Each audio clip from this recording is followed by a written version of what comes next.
Importante la educación en la familia, y todos los días dentro de la familia, como parte de la educación, es estarle recordando a los hijos, y por supuesto cuando los padres lo recuerdan, se lo recuerdan a ellos mismos, principios de obediencia, de puntualidad, de honestidad. Siempre papá y mamá los están remarcando, que llamaríamos la vida moral, civil de nuestros hijos, enseñarles valores, principios. En la familia de Dios quedamos por sentado, ojalá que no nos equivoquemos, que eso se hace en casa, de educar a nuestros hijos. Como iglesia de Dios, como familia de Dios, también a mí me corresponde enseñarles a ustedes lo que se llama vida espiritual. Y hemos estado tocando, digo que infinidad de temas durante mucho tiempo, recordando los valores de la vida cristiana, como lo último que acabamos de ver en 4 o más sermones, que tiene que ver con tu persona, con lo que tú piensas, lo que eres hoy, lo que te pusiste hoy, lo que has hecho hasta hoy, ha sido lo que has pensado. Si tú dices, ay, pues no recuerdo haber pensado hacer lo que soy ahora, quiere decir que hay problemas de ubicación diariamente en la vida. ¿Qué estás haciendo? Pero yo creo que todos nosotros, en un tanto por ciento muy alto, somos lo que pensamos. Así es, somos lo que pensamos, ¿verdad? Entonces, yo he estado tomando tiempo para enseñarles a ustedes temas de la vida espiritual, temas que tienen que ver con tu mente, con tu corazón, con lo que hablamos, lo que hacemos, porque es lo que haría todo papá, que los hijos recordaran los principios fundamentales de la vida civil, de la vida moral correcta, para no tener problemas. Y lo he hecho y espero que ustedes hayan aprendido también, y sin duda que la hermana Leti siempre está grabando, mi hijo está grabando también. Pero hoy vamos a vamos a hacer un alto a ese estudio de vida espiritual, aunque siempre hay lecciones espirituales, porque vamos a comenzar a ver algunas cosas que tienen que ver con la profecía, Y si no están enterados, tienen que saber que Israel está siendo atacado, está en guerra, y siempre les he dicho, dice Mateo 24, que Israel, cuando la higuera florezca, y no quiere decir eso que la guerra, no quiere decir que no va a florecer. Israel ha florecido desde 1948, pero Israel es el centro de la profecía en la actualidad. Y decía el Señor a quienes le pedían señal, les decían, ustedes son expertos en ver los cielos, cuando está nublado, cuando no está nublado, cuando dicen que va a llover, etcétera, expertos en conocer los aspectos del cielo. Pero decía el Señor, pero no pueden ver las señales de los tiempos. Las señales de los tiempos. Y esta es una expresión que tiene que ver con exactamente señales en todos los tiempos. Israel es una señal. La nación de Israel es una señal. Para comenzar, Israel es un milagro porque es el único país que, habiendo desaparecido geográficamente, en el Antiguo Testamento se habla de la dispersión, cuando Israel fue disperso en todo el mundo. Las 10 tribus se fueron por todas partes, solamente se quedaron 2 tribus, la de Benjamín y la de Judá, pero la de Benjamín se fundió en la de Judá. Y que habitó lo que hoy es Palestina. Las demás tribus se fueron por todas partes, ¿verdad? Por todas partes. Entonces, ver que Israel florece, que Israel vuelve a aparecer, es un milagro, porque en 1948 las Naciones Unidas de aquel tiempo, que no eran la ONU, era otro calificativo, pero en 1948 Israel nació como nación otra vez, y ningún país lo ha hecho. han desaparecido algunos países y jamás han vuelto a renacer como lo hizo Israel, porque Israel es el pueblo de Dios. Esto no quiere decir que Israel es un pueblo salvo. El pueblo de Dios escogido para los propósitos que Dios tiene para este mundo. Y por 4000 años el pueblo de Dios, Israel, fue muy rebelde, muy ciego, se extravió en muchas ocasiones, pero nunca, desde el huerto de Edén hasta el tiempo que nació el Señor Jesucristo, la línea mesiánica se perdió. Nunca, siempre estuvo ahí. A veces parecía que la línea mesiánica de la simiente de Cristo iba a desaparecer, pero aparecía en el libro de Esther. Ahí aparecía cuando querían desaparecer a la nación, y siempre Israel salía adelante. Hoy está en su nación, pero está en guerra.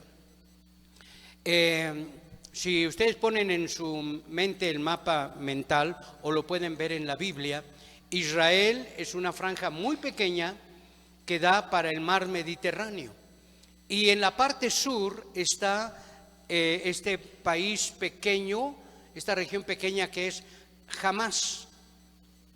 Y en la guerra de los 6 días, en el siglo pasado, Israel, por el poder de Dios, pudo conquistar gran parte de Israel, todo Israel, los montes del Golán lo rebasó, llegó hasta Egipto, la península de Sinaí, pero por presiones de los países, la Organización de las Naciones Unidas, por presiones para mantener la paz, presionaron a Israel a que devolviera terrenos, porque había abarcado mucho. Los líderes israelitas, porque iban a ser atacados por los pueblos árabes. Los líderes israelitas, cuando habían abarcado gran parte de ese territorio, dijeron: nosotros no salimos a conquistar tierras, las logramos porque vencimos. Lo que hicimos fue salir para pelear por nuestra nación, por nuestras familias. Y la victoria de Dios, de Israel, fue tan grande porque Dios les dirigió y lograron conquistar muchas tierras. Pero como les digo, por presión de las naciones tuvieron que devolver muchas tierras para que hubiera paz. Gracias, para que hubiera paz.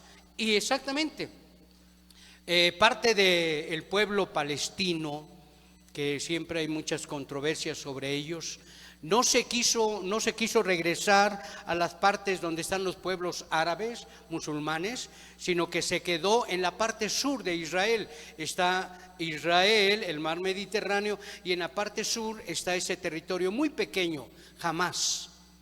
Y en aquel tiempo, está bien, dijo Israel, quieren habitar ahí, está bien, y les prestaron mucho dinero, muchos millones de pesos a estos palestinos que estaban ahí, pero ahí siempre han residido grupos rebeldes contra Israel. Sin embargo, Israel dijo: está bien, quieren que tengamos paz. Dieron muchos millones de pesos para construir hospitales, escuelas, etcétera. Pero la rebelión ahí se llevó la mayoría de dinero para comprar armas. Y sí construyeron escuelas y hospitales, pero en la actualidad, desde donde lanzan los misiles, porque en esta ocasión han lanzado más de 5000 misiles en esa franja sur, las bases para lanzar los misiles las ponen en las escuelas, en los hospitales, porque saben que si Israel contraataca, hoy van a morir civiles, y siempre sacan que los judíos masacran a los civiles, etcétera. Pero no, los rebeldes siempre ponen como escudo a los civiles para que o no les ataquen, y si les atacan, ellos quedan como agresores, porque toman a los niños, a las familias, a los civiles como escudo. Así que no crean que solamente es vamos a pelear contra Israel. A Israel lo quieren echar al mar, lo quieren desaparecer. Y ellos, por supuesto, este grupo de rebeldes, porque los que están en Hamás, en ese lugar, quieren vivir en paz. Pero como bandas de rebeldes se aprovechan de eso y utilizan a los civiles. No les importa que mueran sus congéneres, porque ellos saben, ellos creen que cuando alguien muere por la causa, entonces va al paraíso y ahí le esperan 40 mujeres y el paraíso, y los engañan y así lo creen. Entonces ahí está parte de la razón de este ataque. Pero tampoco nos vayamos con la finta de que solamente es este pequeño lugar geográfico que está atacando el sur de Israel, sino que también los árabes, que siempre han querido echar a Israel al mar, están a la expectativa, y a nadie le conviene la guerra. No debemos orar porque suceda una guerra, pero sí, si sucede una guerra actualmente, sería una guerra mundial, porque Estados Unidos dijo: con todo apoyamos a Israel. Alemania, con todo apoyamos a Israel. España, con todo apoyamos. Si estos países apoyan, Inglaterra y sus aliados también van a apoyar. Pero del otro lado está Rusia, está China y todos los países árabes. Nada más están esperando. Y otro problema que actualmente tuvo Israel es que en la guerra de los 6 días, ustedes saben que lo primero que hicieron fue dominar los aires. Salieron los aviones egipcios, destruyeron todos los aeropuertos y pistas y aviones para eliminar el ataque del aire. Dominaron el aire y después fortalecieron sus fronteras y fueron avanzando y avanzando y avanzando. Hoy, ¿qué pasó? No sabemos, pero los atacaron por mar, tierra y aire. O sea, ya pensaron. Y si en una ocasión fuimos destruidos porque Israel supo pelear, hoy vamos a pelearle a través de 3 flancos: por el aire, por tierra y por mar. Así que sí hay una inteligencia muy pesada contra Israel, y por supuesto que tenemos que orar por el pueblo de Israel. ¿Porque es el mejor? No. ¿Porque es un pueblo perfecto? No. Porque la promesa de Dios es: el que maldiga al pueblo de Israel, Dios le maldecirá. El que bendiga al pueblo de Israel, Dios le bendecirá. Y tenemos que creer lo que la Biblia dice. Los israelitas no se portan muy bien. De hecho, Tel Aviv, la capital, aunque este último presidente, el güero del pelo, ¿cómo se llama? Trump, dijo que la capital, y pugnó porque la capital fuera Jerusalén, y así debe de ser. Pero civilmente Tel Aviv es la capital, y sin embargo Tel Aviv es la capital del homosexualismo. O sea, abundan los homosexuales en Tel Aviv, y siempre ha pasado. La Biblia habla muy fuerte en contra de la homosexualidad y los califica muy, muy fuertemente a los homosexuales. Entonces Israel no se porta muy bien, pero la promesa de Dios es inquebrantable, y cuando Él decide bendecir, va a bendecir y va a cumplir sus promesas, pero después va a llamar a cuentas a quien le bendijo y no supo aprovechar ni usar bien la bendición. ¿Por qué creen que la tribulación tiene que ver con Israel? Y la tribulación será un tiempo cual nunca ha habido y tiene que ver con Israel. Y por supuesto que serán afectados todos los pueblos gentiles. La iglesia no estará ahí, son cosas que vamos a ver aquí, pero Israel no es porque se porte muy bien y de repente nosotros decimos, a ver, pero preguntémonos de nosotros. ¿Nosotros nos portamos muy bien? No nos portamos muy bien, no somos tan buenos, y sin embargo Dios nos bendice. Y cuando Él prometió salvarnos por el medio que Él propició, que es el Señor Jesucristo, lo va a cumplir. Y de repente nosotros, criticones, juzgones, decimos, ay, ¿a poco Dios, ese hermanito que dice que en Cristo, y yo lo veo que se echa sus copas y todo lo demás, y lo veo que se emborracha, ¿a poco Dios lo va a salvar? Bueno, uno se pone a pensar cómo debería comportarse Dios, y debería ser de acuerdo a mis criterios. Pero yo engrandezco tu pecado y minimizo el mío, porque así somos de egoístas. Entonces Dios va a salvar a todo aquel que tiene a Cristo como su Salvador personal. Y esto que voy a decir no es avalar que vivamos mal, pero habrá hijos de Dios que se porten mal y Dios los va a salvar. Pero si quieres leer después 1 Corintios capítulo 3 versículo 11, donde dice que nadie puede poner otro fundamento que el que está puesto, el cual es el Señor Jesucristo. Y si sobre este fundamento alguno edificare madera, heno, hojarasca, oro, plata y piedras preciosas, la obra de cada uno se hará manifiesta. Entonces, en el tribunal de Cristo habrá cristianos, gente que aceptó a Cristo, pero después, en lugar de construir oro, plata y piedras preciosas sobre el fundamento que es Cristo, construyeron facilito, madera, heno, hojarasca, lo cual es barato. Es actuar como hombres, porque el árbol es tipo del hombre, pero van a ser juzgados. Y dice que entonces los que edifiquen sobre Cristo madera, heno y hojarasca, cuando venga el tiempo de entregar cuentas, los ojos escrutadores de Dios van a quemar la madera, heno y hojarasca. Y los que hemos construido nuestra vida en Cristo con oro, plata y piedras preciosas, entonces recibiremos recompensa. Ahora, ustedes saben que el árbol lo cortas, lo tallas y puedes construir fácilmente. El oro, la plata y las joyas no se encuentran a flor de tierra. Tienes que trabajar, tienes que esforzarte por encontrar. Entonces, cuando tienes a Cristo como tu Salvador personal, es el fundamento.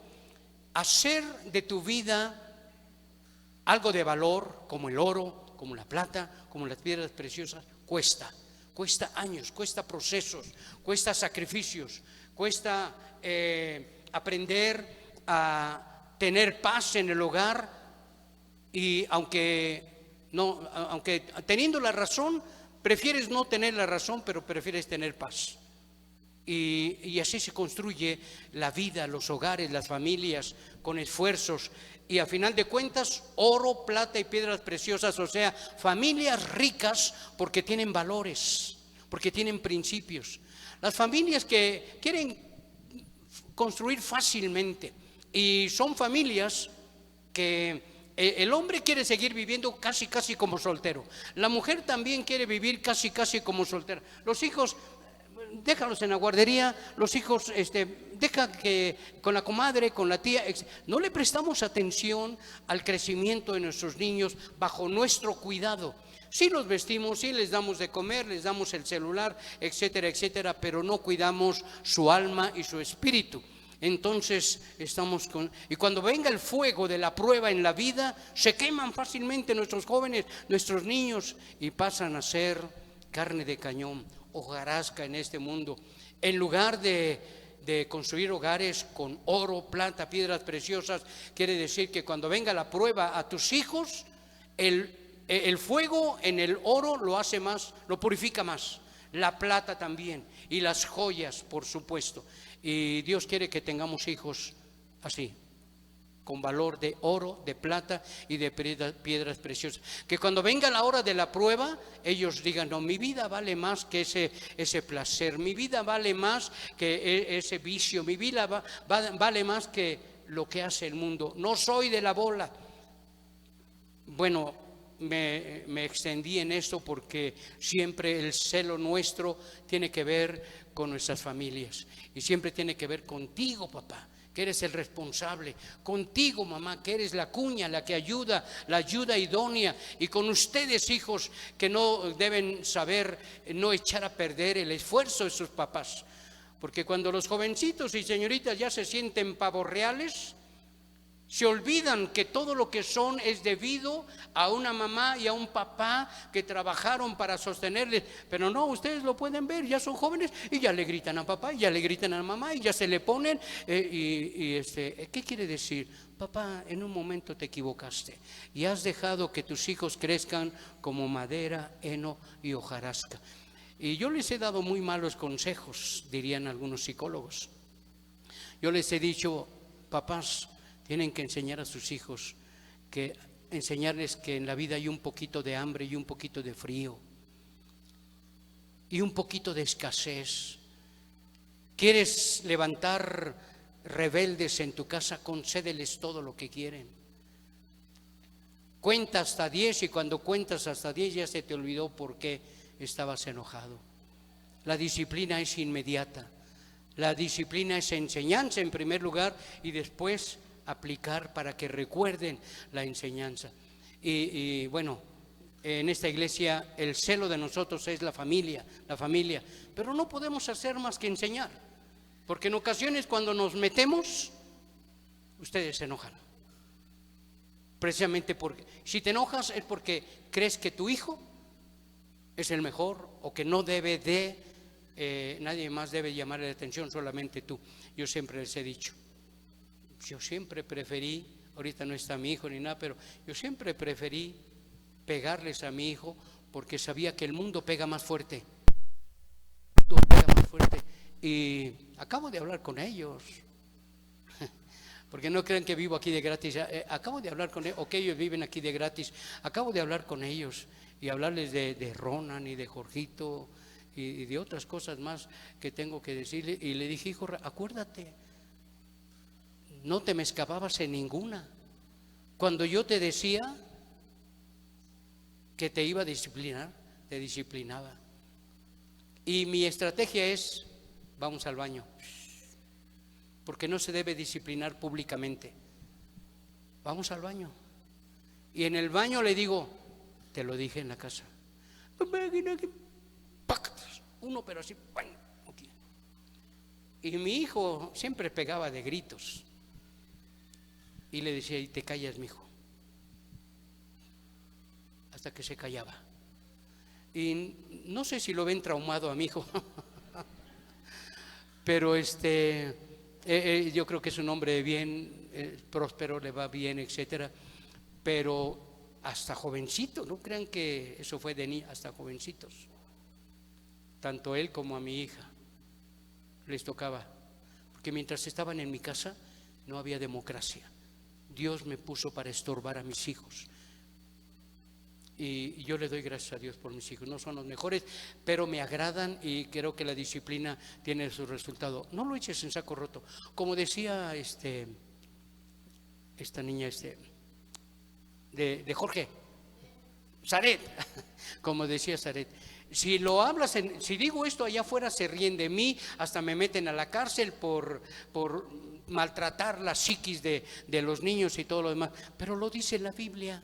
Lo dice la palabra de Dios. Y si obedeces la palabra de Dios, entonces tendrás un hogar bendecido por Él, porque obedeces a tu papá, a Dios, el perfecto, el que no se equivoca y el que quiere lo mejor para tus hijos. Así que nunca es tarde, hermanos, nunca es tarde. Y si tú dices, está bien, pastor, pero adelante, es tu familia, son tus hijos. Pero te digo esto con todo amor y con todo mi corazón, no tienen lugar acá arriba. Aquí arriba, y miren que la gente que está aquí arriba no es perfecta, y yo observo y veo, pero no cubrimos a nadie. Si hay algo que hay que disciplinar, lo disciplinamos. Y si hay familias que están construyendo bien, hay futuro para ellos aquí, donde se inspiren, se fortalezcan, se sientan bien, cantarle a Dios. Pero si no, tú lo decides, papá. No subimos a la gente que no está bajo cobertura de papá y mamá. No está bajo la cobertura de papá y mamá. Y yo sé que me pongo de pechito porque todos ustedes, los que participan en el coro, pues no me dejen en mal, háganlo bien, ¿verdad? Para que la gente diga, sí vale la pena estar allí arriba. No son perfectos, pero están en guerra y están luchando por hacer las cosas bien. Eso es, ¿verdad? Entonces, digo todo esto porque vamos a hablar de profecía y de algunos temas. Por ejemplo, comenzaremos haciendo preguntas. Y algunas de estas preguntas van a ser, ¿dónde comienza el Nuevo Testamento? Porque ahora quiero que ustedes, aparte de motivación, de vida espiritual, tengan datos bíblicos de lo que está pasando en la actualidad. Y habrá muchas cosas que tú puedes ver en internet, pero siempre pásalos por el filtro. de la palabra de Dios. Y yo te quiero enseñar con la palabra de Dios, te quiero ubicar correctamente, porque es bien importante, fundamental para la doctrina bíblica, que sepamos dónde comienza el Nuevo Testamento. Otra pregunta que vamos a contestar en estos estudios es: ¿cómo eran salvos en el Antiguo Testamento? Ya sabemos que después de Cristo, la persona que va a ser salva tiene que ser a través del Señor Jesucristo. Bueno, ¿cómo eran salvos antes de que Cristo viniera en el Antiguo Testamento? ¿Cómo se salvaba la gente? Otra pregunta más es: ¿cuál es la diferencia entre el rapto de la iglesia, el arrebatamiento de la iglesia y la segunda venida de Cristo? No es lo mismo, y vamos a ver cuál es la diferencia. Vamos a estudiar qué es el Seol o el Hades que aparece en el Antiguo y el Nuevo Testamento. El Seol o el Hades, ¿qué es? También vamos a estudiar cuándo vendrá Cristo por su iglesia. ¿Qué calendario vamos a usar para ver las fechas del retorno del Señor Jesucristo? Y por lo menos les voy a presentar 16 calendarios que encontré, que investigué, que hay calendarios de todo tipo, ¿verdad? Y la pregunta es: ¿qué calendario vamos a usar? Y habrá una respuesta. ¿A dónde van los que mueren? Porque llegaremos al tiempo de noviembre y los muertos y todo lo demás, siempre la tradición, y tenemos que enseñar con la Biblia. ¿A dónde van los muertos? ¿Regresan los muertos? ¿Verdad? Entonces esas preguntas las vamos a contestar. Y otra pregunta que vamos a contestar de las muchas será: ¿cuándo realmente muere una persona? ¿Cuándo realmente muere una persona? La Biblia establece cuándo realmente muere una persona. Entonces, después de esta larga introducción que me tomé por el asunto de la familia, vamos a ver una secuencia del esquema de la línea de la vida. Esto ya lo hemos visto y lo vamos a pasar para que lo volvamos a ver. Para algunos de ustedes es nuevo, pero lo vamos a pasar una vez más para que puntualicemos algunas cosas importantes. Ok, vamos a esperar que aparezca este cuadro de la línea de la vida. Y miren, y vamos a comenzar. Adelante. Es la eternidad pasada y la eternidad futura. Antiguo Testamento, Adán, la primera cabeza. En el Antiguo Testamento aparece el Seol y el Hades, en hebreo y en griego. Este departamento se componía, mejor dicho, había dos departamentos, que era el lugar de tormentos y el seno de Abraham. Esto aparece en Lucas 16. Ok, una gran cima, dice en Lucas 16, dividía estos dos lugares. Vino el Señor Jesucristo, ahí vamos a parar un poquito. Vino el Señor Jesucristo, nació el Señor Jesucristo, fue crucificado, y ahí comienza el Nuevo Testamento.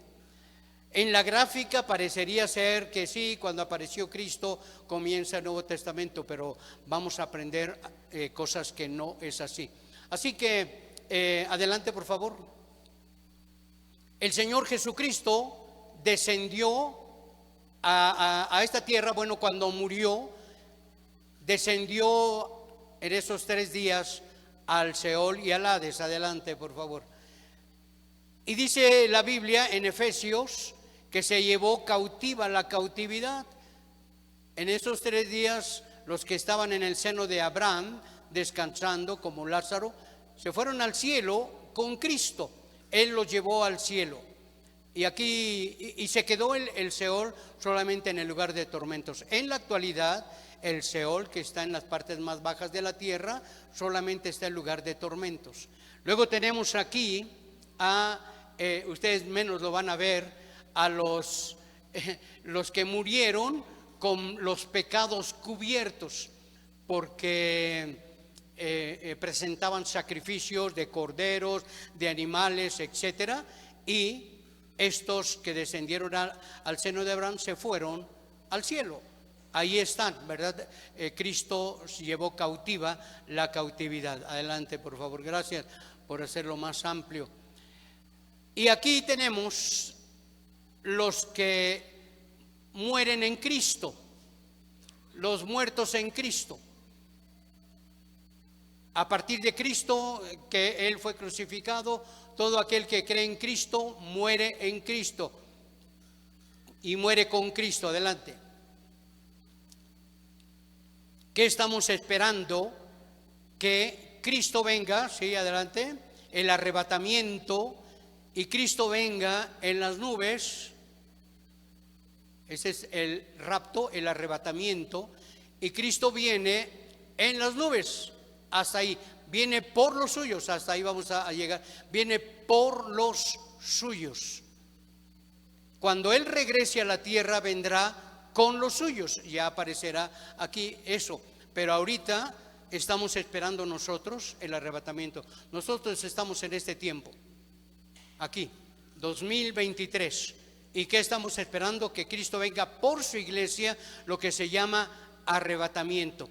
Aquí me voy a detener un poquito porque el rapto de la iglesia para muchos es algo fantasioso.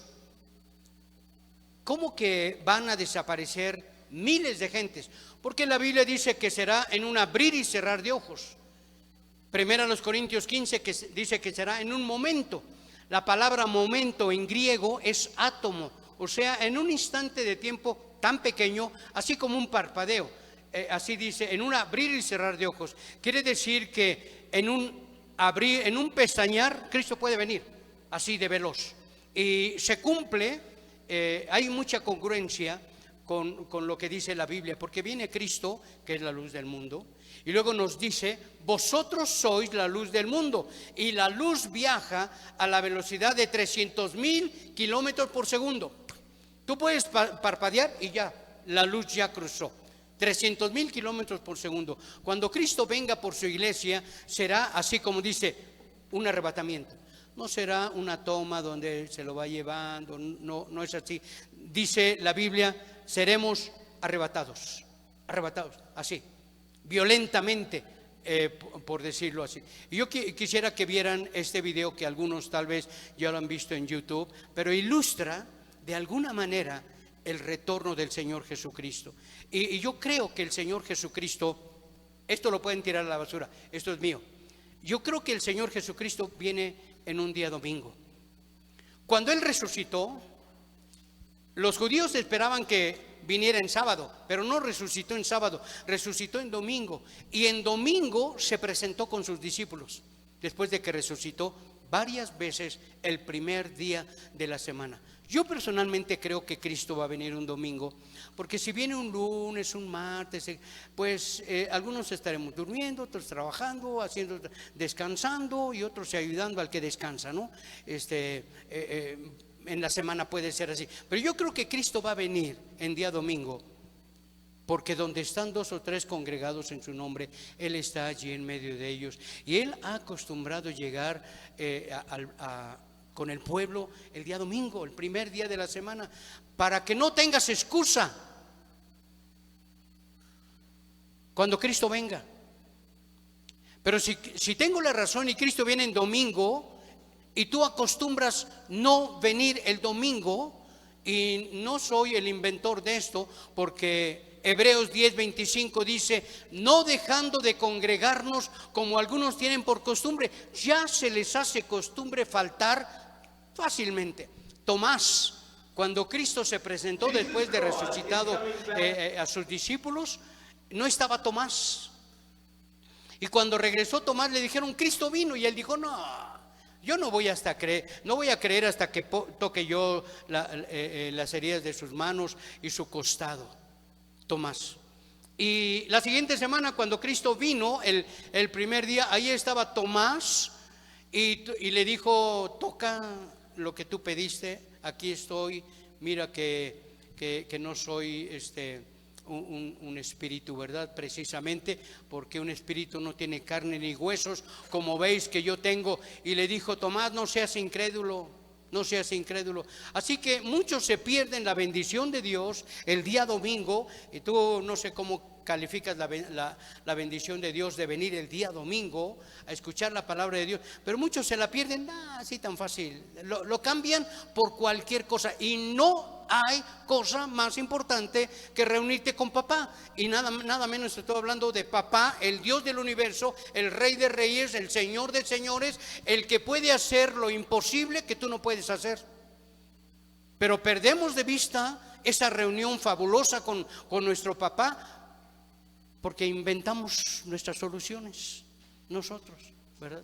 Así que quisiera que vieran este video del rapto, el arrebatamiento de la iglesia, porque por lo menos como lo hacen en este video será en un instante, y quisiera que lo vieran, por favor. Y ahí meto en problemas a la gente que está en nuestro estudio. Ahí va. Y por favor, preste mucha atención. Y si tienes a Cristo como tu Salvador personal, esto va a suceder un día. Si no tienes a Cristo, si no estás segura de dónde vas a ir cuando tú mueras, haz tu decisión de recibir a Cristo, porque se van a ir en ese arrebatamiento solo los que tienen a Cristo. Solo los que tienen a Cristo.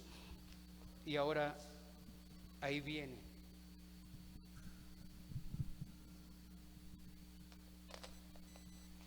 Tiene que ver con la línea, el internet, todo eso, ¿eh? Así que mientras, ahí está, volumen.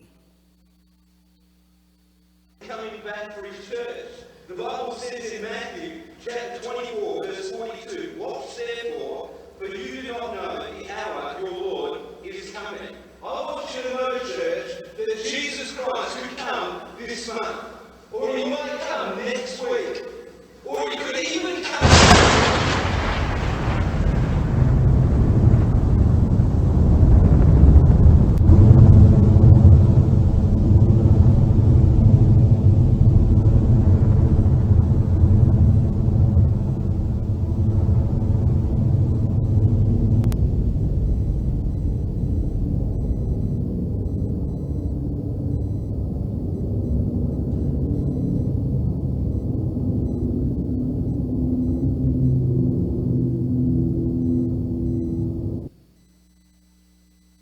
Gracias. Es impresionante, ¿verdad? Y si Hollywood nos lleva a niveles de éxtasis en las emociones con algunas películas, esto no es una película, es una representación de lo que la Biblia dice y le llama el rapto, el arrebatamiento, y que así va a suceder. Y te digo algo con toda seguridad: si no sucede en nuestro tiempo, individualmente nos va a suceder. Vamos a ir al encuentro. En la Forta ya hay algunos que se nos han adelantado y están en el mejor lugar y en la mejor condición. Y nosotros estamos aquí en esta vida combatidos por la duda, la incredulidad, y profesando ser sabios se hicieron necios. Estamos aquí con nuestras dudas, con nuestras incredulidades y con nuestras necedades, porque profesamos ser sabios, porque creemos que esto no se va a cumplir. Y si amamos a Dios, como dice la Biblia, tenemos que guardar sus mandamientos. Y si tú piensas que no guardar sus mandamientos no tiene consecuencias, adelante, es tu vida. Pero también la Biblia dice que los mandamientos de Dios no son gravosos. Son gravosos porque se encuentran con nuestro orgullo, con nuestras soberbias, con nuestras vanidades. Y yo lo he podido ver cuando de repente aquí en la iglesia, por la situación que sea, cuando se toca tu orgullo, te levantas como gallo. Me defiendo. Y además ya no me caen bien, ahí nos vemos, y se van a otra iglesia y en muchas ocasiones hablan mal de nuestra iglesia, en la mayoría de veces. En otras hay honrosas excepciones en donde la gente se va y punto, busca otra iglesia y recompone su vida y adelante. Pero la Biblia nos dice que ella es perfecta y no se equivoca. Así que seguimos con la secuencia, por favor, porque estamos en el Aquí. Esto sucederá así. Cristo vendrá por su iglesia y no va a pisar la tierra, sino que será en los aires. Esto lo enseña, adelante por favor, lo enseña en 1 Tesalonicenses 4. Y comienza la gran tribulación. Y la gran tribulación está dividida en 3 años y medio y 3 años y medio. En el cielo, si me pueden hacer grande esto, por favor. Mientras aquí en la tierra hay tribulación, la iglesia estará en el tribunal de Cristo. Es 2 Corintios 5:10. Y en las bodas del Cordero, Apocalipsis capítulo 19, mientras aquí el mundo está viviendo tribulación y una gran tribulación. Estos 7 años es un tiempo que Dios va a tratar con Israel. Todo esto va a terminar con una batalla que se llama el Armagedón, en el valle de Meguido, allí donde en esa guerra del desierto con Saddam Hussein, en ese mismo lugar se celebrará la batalla del Armagedón. Aquí Dios va a destruir a los ejércitos y aquí estos no resucitan, los muertos sin Cristo no resucitan hasta el milenio. No, los muertos en Cristo que están en el cielo no van a resucitar con nosotros, sino que van a resucitar hasta el milenio, porque van a reinar con Cristo aquí en el milenio. Todos los judíos que hicieron sacrificios hasta aquí. Ok, continuamos. Aquí será la segunda venida de Cristo. Cristo viene con los suyos. Miren, aquí vino por nosotros. Nosotros nos fuimos al cielo, estamos aquí celebrando el tribunal de Cristo, las bodas del Cordero, estamos con Él y luego regresamos con Él al milenio para reinar en esta tierra. Y el milenio, en este milenio, Satanás será atado 1000 años. Y cuando termine el milenio, Satanás será suelto y saldrá a engañar a las naciones que están en los 4 puntos de la tierra. Y entonces Dios va a hacer descender fuego para destruir a todos y entonces después de esto vendrá el juicio del gran trono blanco. Pero hay otras cosas me lo hacen chiquito otra vez, por favor. Gracias. Entonces todos los muertos sin Cristo van a resucitar aquí, porque dice Apocalipsis 20:12, vi a los muertos grandes y pequeños de pie ante Dios. Dice, y el que no se halló inscrito en el libro de la vida será lanzado al lago de fuego. Esto parece una descripción hollywoodesca, pero es real. Y otra vez, la ciencia, la arqueología, las ciencias han corroborado que la Biblia tiene razón.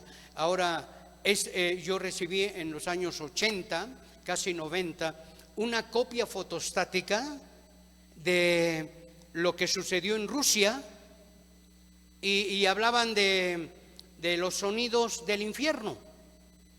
Y esa hoja yo la debo tener guardada por ahí entre todas, en todo lo que yo tengo. 1980 o 90 me llegó esa noticia. No había internet, el teléfono era el de local, en las esquinas no había internet y lo guardé. Claro que lo prediqué y lo enseñé, y quién sabe, seguramente la iglesia de aquel tiempo en Querétaro, quién sabe qué pensó de mí, pero les dije, ya hay gente que ha escuchado los sonidos del infierno por una excavación que hicieron de aproximadamente unos 14 kilómetros. La corteza terrestre está calculada en unos 7,000 kilómetros, la más delgada, pero estos hicieron una excavación de un poco más de 14,000 kilómetros. Entonces, yo quiero que escuchen esto y que lo escuchen de gente que también les ha llegado y los ha hecho pensar, y por supuesto han sacado sus conclusiones, pero quiero que lo escuchen, por favor, porque si no es verdad lo que oímos, no es para reírnos, pero si es verdad, lo que oímos es para llorar.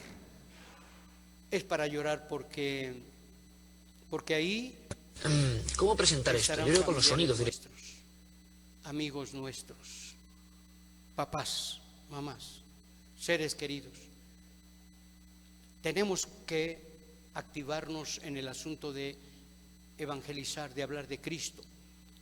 Porque les digo, si esto que oímos la gente se ríe, pues qué triste, ¿verdad? Pero si es real, es para llorar. Escuchen esto y invertimos un poquito de tiempo en oír esto, por favor.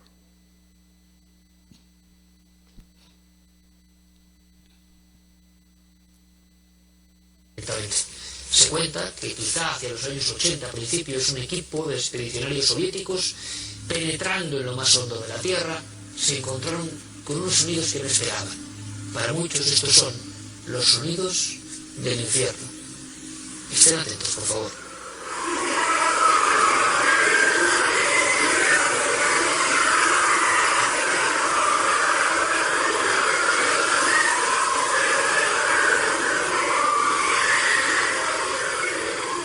Estos son los sonidos del infierno, por lo menos es lo que se ha publicado. Que un grupo de investigadores en una zona inhóspita de Siberia penetró con sus perforadoras y, según declaraciones de un tal doctor Azakov, y esto se publicó en Medio Mundo, a unos 14,4 kilómetros, y estoy dando los datos concretos, repito, que se hicieron públicos en su momento. Ahora vamos a descubrirlo. Esa operación se encontró con una zona donde ese taladro entraba mucho mejor. No sabemos por qué ni por qué no. Decía que el equipo del doctor Azakov puso unos micrófonos. La temperatura subió muchísimo, llegó a los 1000 grados centígrados, y de pronto empezaron a surgir estos sonidos de gritos, de lamentos que ustedes han escuchado y que ahora vamos a analizar con atención. Esto se ha convertido, la historia de ese equipo de investigadores en Siberia en la época, digámoslo así, del muro de Berlín. Yo sabía que un buen amigo de este programa, el jefe de ciencia y tecnología del diario ABC, José Manuel Nieves, sabía más cosas increíbles que les van a sorprender. José Manuel, como siempre, buenas noches. Buenas noches. Esta historia, lo hemos pedido muchas veces, ¿verdad? Es difícil de superar en cuanto a todo el componente cinematográfico, sí, casi que tiene, ¿verdad? Parece un guión hecho, es proceso para ser llevado al cine o algo así. Sí. Y un guión que yo creo, José Manuel, que además tuvo mucho impacto y lo sigue teniendo. Porque para mucha gente, y esto es lo importante, esos sonidos que ahora vamos a analizar se convirtieron en una causa de fe. Sí, absolutamente.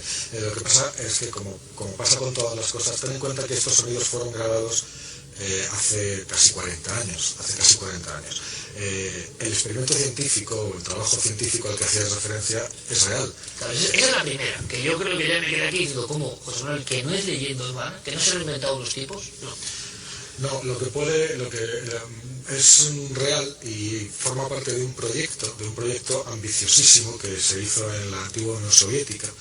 Sabes que los soviéticos se caracterizaban por hacer proyectos majestuosos, muy grandes, y desviaban ríos y colocaban, ahora este lago, me lo llevo a otro lado. Bueno, pues uno de estos grandísimos proyectos de la Unión Soviética querían perforar la corteza terrestre. ¿Con qué objetivo? Ni más ni menos. Pues para hacer estudios geológicos, para querer llegar concretamente.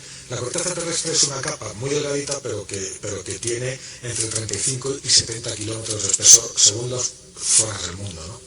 Entonces, en la península de Kola, en Siberia, el espesor de la corteza es de 35 kilómetros. Entonces ellos querían perforarla completamente para llegar hasta el manto terrestre. Es una zona de transición entre donde se acaba la corteza y empieza el manto, que se llama Mojo. Es un diminutivo de la zona de Mohorovicic, que se llama Mojo. No lo consiguieron porque se encontraron con dificultades técnicas a bastante menos profundidad de 35 kilómetros, ¿no? A 12 kilómetros y 300 metros, una cosa así, tuvieron que dejarlo. Pero una cosa, José Manuel, que esto es muy importante, y me gustaría más que veamos una imagen. Este lugar existe y este proyecto es real, y esto pasó de verdad. Ahora vamos a ver qué son las voces. Esto es lo que estaba hablando, el pozo de Kola. Claro, exactamente. No solo existe, sino que es un proyecto científico, un proyecto geológico que duró más de 20 años. Es decir, duró desde el 24 de mayo de 1970, que fue cuando se empezó a perforar, y se fue cerrado completamente, o sea, clausurado el proyecto en el año 92. Pero se dejó de perforar un par de años antes, en el 89. Y ya te digo, a la profundidad que antes hemos dicho, ¿no? A 12.000 200. Es una barbaridad, es mucho más del Everest hacia abajo, ¿no? Claro, no, de hecho, es la mayor perforación que se ha hecho hasta el día de hoy. Es decir, aunque hayan pasado 40 años, no se ha conseguido llegar más abajo, perforando. Y tenemos las perforadoras, me gustaría que viéramos algún detalle de esos gigantescos taladros. Entonces la historia es que este equipo existe, al parecer alguien es indiscreto en aquella época. La historia, creía mucha gente que era del año 90, 91, se hace pública en internet en el 95. Es una perforadora. ¿Esto qué es? Esto es un taladro, esto es una broca con una serie de taladros con puntas de diamante que se utilizan para perforar las rocas. Son parecidas a las tuneladoras que hacen los túneles del metro, ¿no? Lo que pasa es que esto es hacia abajo. Y claro, imagínate bajar eso más de 12 kilómetros, perforando continuamente, ¿no? Vale, y nos cuenta la gente de la leyenda, la información que creíamos completamente apócrifa y que es real, que llega un momento, llega una distancia de perforación donde encuentran un gran calor. Y entonces deciden cómo grabar. Pero también hablando con miembros del CSIC, el doctor Balbuena, geólogos y diferentes especialistas, nos hablaban que sí, que se han hecho grabaciones, vamos paso a paso, que se ha grabado. Vamos para muchos científicos y hay de todo. Entonces este doctor al que hacías referencia, que fue el que hizo las primeras declaraciones de que eran los sonidos del infierno, pues puede que dijera la verdad, vamos, o que él pensara que dijera la verdad. Grabaciones geológicas son bastante comunes, se hacen muchas veces. De hecho, hay grupos en Japón y grupos en Estados Unidos que utilizan las grabaciones para, digamos, escuchar el sonido de las placas tectónicas, ¿sabes?, sobre las que están los continentes, porque toda la corteza terrestre está rota en distintas placas que se mueven e interaccionan entre sí. Es decir, se chocan, se rozan, y se superponen, claro. Entonces, esos sonidos es lo que están intentando es ser capaces, a partir del sonido, de predecir los terremotos. Luego está el tema de por qué se pararon las excavaciones, las perforaciones. Entonces, hay dos versiones. La versión científica y técnica, que es la que yo puedo aportar. La cuestión es que se encontraron con casi el doble de la temperatura que ellos pensaban encontrarse a esas profundidades y los instrumentos sencillamente no aguantaban. Entonces hubo un momento que intentaron lo que pudieron y tuvieron que suspender porque no les aguantaban los instrumentos, tuvieron que parar y pararon a esa profundidad.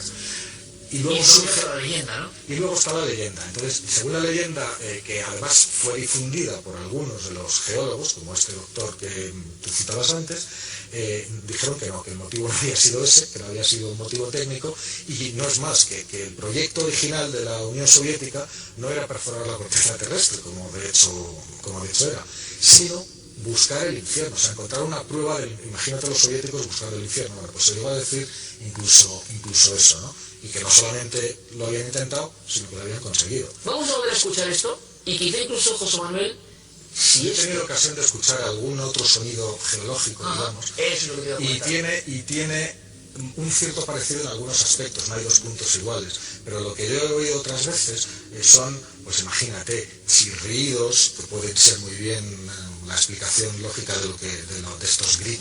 Vamos a escucharlos, me parece, que la gente lo escuche, la grabación en completo, y luego tú me comentas qué podría ser, pertenece a esa grabación concreta que se hizo en el Pozo de Kola, en Siberia, entre los años 70 y 1980 aproximadamente. Escuchamos, por favor, muy atentamente. Estos son los sonidos que dieron la vuelta al mundo, llamados sonidos del infierno por parte de un equipo de investigadores reales soviéticos.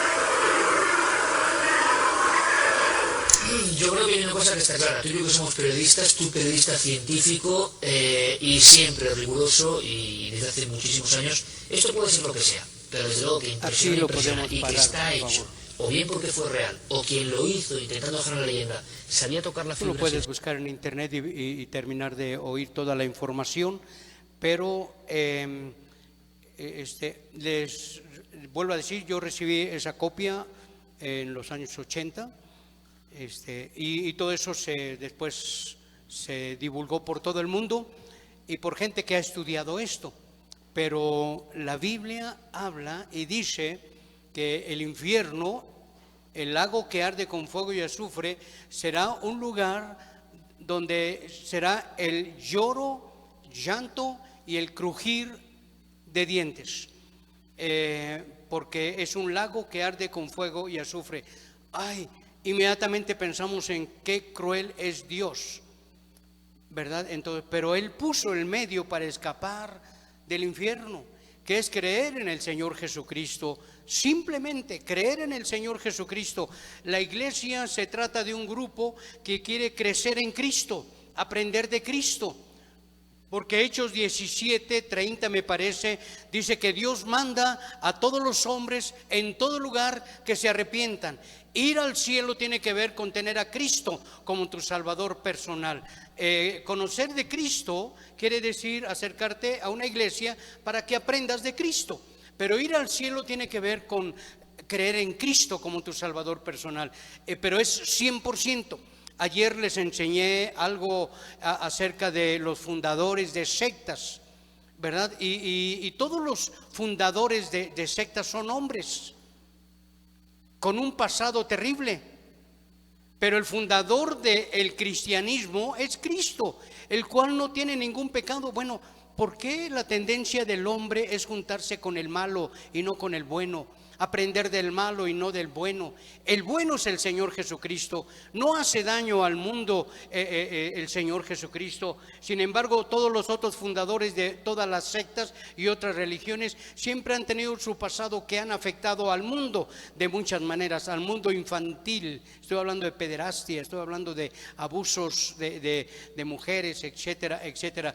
Cristo no hace daño al mundo y sin embargo la gente lo rechaza, ¿verdad? Entonces el ir al infierno no es algo que malo es Dios. Dios no manda a nadie al infierno, escúchenlo. Dios no manda a nadie al infierno. La gente va por su propia voluntad. ¿Por qué digo que Dios no manda a nadie al infierno? Porque Mateo 25:41 dice: entonces dirá a los de la izquierda: apartaos de mí, malditos, al fuego eterno, preparado para el diablo y sus ángeles. El infierno fue preparado para el diablo y sus ángeles. Sin embargo, todo aquel que rechaza la gracia del Señor Jesucristo experimentará la desgracia en su vida, que será el infierno. Pero Él no manda a nadie al infierno. La gente va voluntariamente al infierno. Porque hay gente que le hablas del Señor Jesucristo y dice: no me interesa. No me interesa. En Europa hay gente que cuando alguien les habla de Cristo se burlan de la gente. Estamos hablando de los Países Bajos y en otros países, aún mismo en España, se burlan de la gente que cree en el Señor Jesucristo. Aquí mismo, cuando tuvimos un concierto aquí en las salas de conferencia que hay aquí en San Francisco, uno de los jóvenes que estaba testificando en la calle, invitando a oír la conferencia, se burló de él y le dijo: ¿tú todavía crees esas tonterías? Y el día que te digan algo así, pregúntales o respóndeles: ¿tú qué me ofreces mejor que Cristo, que murió y resucitó? ¿Tú me ofreces algo superior a eso? Claro, el burlador se va a burlar y hasta te va a dejar ahí, pero esa es la realidad. La gente que rechaza al Señor Jesucristo y te dice: ay, qué ignorante eres y todo lo demás. Ok, perfecto, vamos, yo te acepto eso, pero ¿qué me ofreces para superar mi vida? ¿Qué me ofreces para motivar mi vida? ¿Qué me ofreces para impulsar mi vida? Y van a ver que no tienen nada que ofrecer. No tienen nada que ofrecer. Así que si el mundo te muestra su verdad, yo me quedo con la verdad, que es el Señor Jesucristo. Continuamos con el esquema, por favor, rápidamente. Ya lo vimos, ¿verdad? Se fueron hasta el infierno. Ok, entonces vamos a detenernos un poquito ahí y vamos a estudiar un poquito más de la Biblia. ¿Qué les parece? Un poquito más de la Biblia. La primera pregunta con la que me presenté es: ¿dónde comienza el Nuevo Testamento? Les digo que es básico para tu aprovechamiento. Si quieres tener seguridad en la palabra de Dios, es básico que sepas ¿dónde comienza el Nuevo Testamento? Y la gran mayoría de respuestas indican que el Nuevo Testamento comienza en Mateo 1. Y no es así. Estamos hablando del Antiguo Testamento y del Nuevo Testamento que escribió Dios, el Nuevo Testamento. Así que la gran mayoría creen que comienza en Mateo capítulo 1. Y bueno, la colocación de los libros así lo indica, pero el contexto nos indica otra cosa, y es muy importante saber la respuesta bíblica. Y yo espero que ahorita que te voy a dar los textos que nos indican dónde comienza el Nuevo Testamento, los señales en tu Biblia, lo puedas escribir. Y por favor, este texto no debemos olvidarlo, hay que señalarlo en su Biblia. Hebreos 9, 16 al 17, por favor. Texto básico para que con toda seguridad tú puedas mostrar a la gente dónde comienza el Nuevo Testamento. Ahora, les digo que si les pregunto a todos, a las mujeres, les pregunto nombres de algunas telenovelas antiguas que nunca has olvidado. Yo me acuerdo yo era chiquillo y estaba cerca de mi mamá cuando estaba planchando, y la televisión en blanco y negro, y me acuerdo de la telenovela que después se fue al cine también, que se llama Corona de Lágrimas, ¿verdad? Y yo no sé cuántas mujeres pueden recordar nombres de telenovelas. Algunos me pueden recordar alguna telenovela antigua. Bueno, a veces no era en la televisión, eran revistas, ¿verdad? Los ricos también lloran. Bueno, pregunté a las mujeres, pero seguramente lo veías con tu mamá ahí cerquita, ¿verdad? Sí. Muy bien. ¿Saben otra telenovela antigua?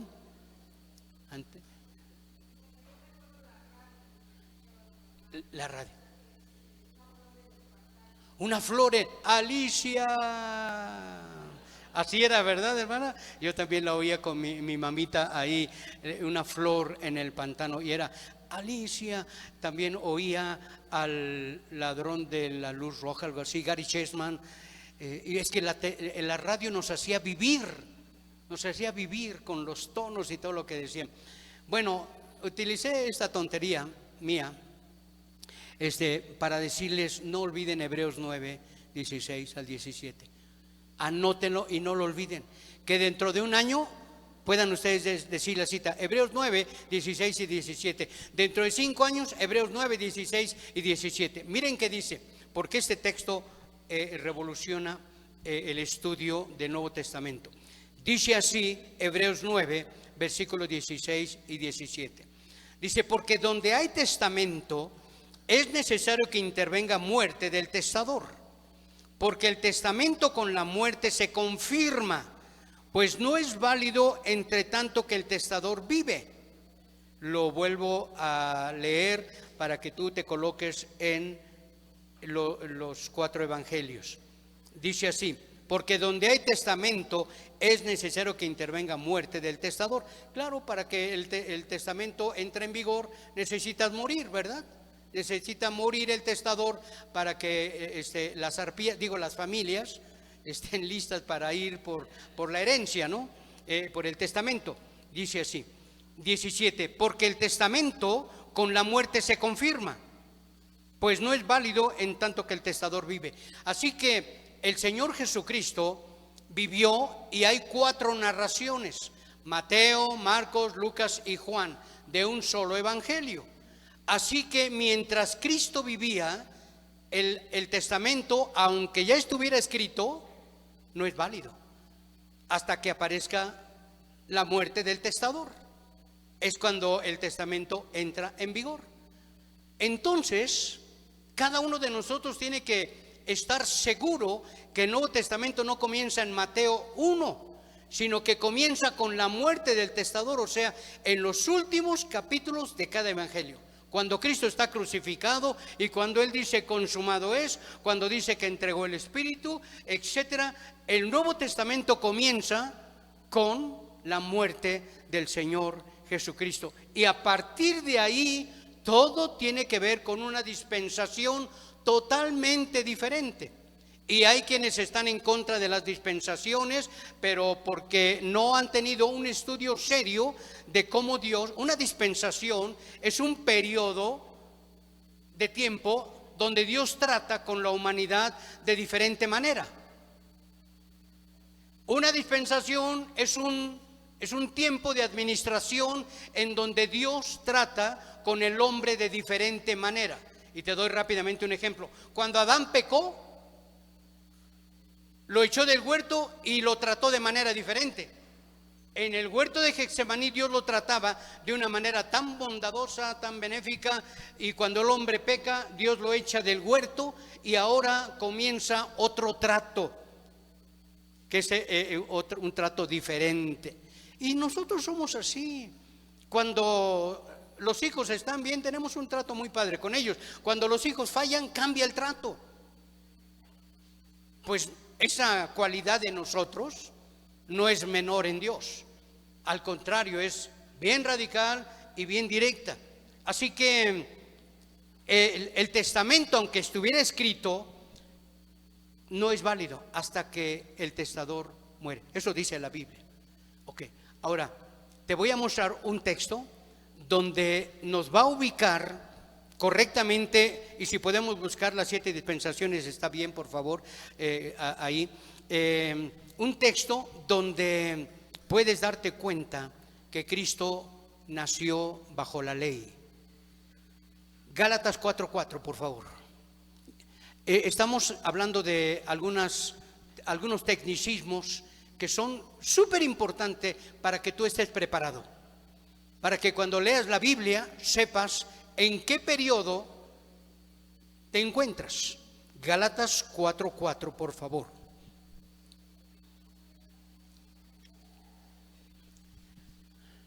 Ok. Si buscamos, creo que tengo por ahí algo acerca de las dispensaciones. Entonces lo vamos a ver. ¿Qué dice Gálatas 4:4, por favor? Adelante.